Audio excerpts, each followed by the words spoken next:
আমার একটা আবদার মনে রাখবেন, আপনার মা বাবা যদি আপনার টাকা দিয়ে ওনাদের পেট চলে, যেটা আমাদের সমাজে বলে আর কি, আপনি চালান আপনি খাওয়ান, এমন যদি হয় এই কথা কখনো চিন্তায় আনবেন না আমি আমার মারে খাওয়াই, এই কথা চিন্তায় আনবেন না আমি আমার বাবাকে খাওয়াই, বরং ওনাদের উসিলায় আল্লাহ আপনাকে কামানোর তৌফিক দান করেছে।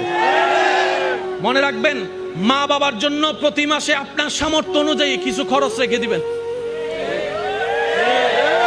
জোরে জোরে জোরে প্রত্যেক মাসে সন্তানের পক্ষ থেকে মার জন্য একটা আলাদা হাদিয়া দিবেন, বাবার জন্য একটা আলাদা হাদিয়া দিবেন। ওনাদের যেন চাইতে না হয়, বুক ফুলায় কাজ করেন। মার জন্য দেন, বাবার জন্য দেন। ঘরে বউ থাকলে বউকে বলেন, ও বউ, তোমার মা বাবা রেখে আসছো, আরেক মা বাবা এখানে আছে, আমি আমার জন্মদাতা মা বাবারও খেয়াল রাখবো। ওই মা বাবার কারণে যে তোমাকে পেয়েছি, ওই মা বাবারও খেয়াল রাখার চেষ্টা করব।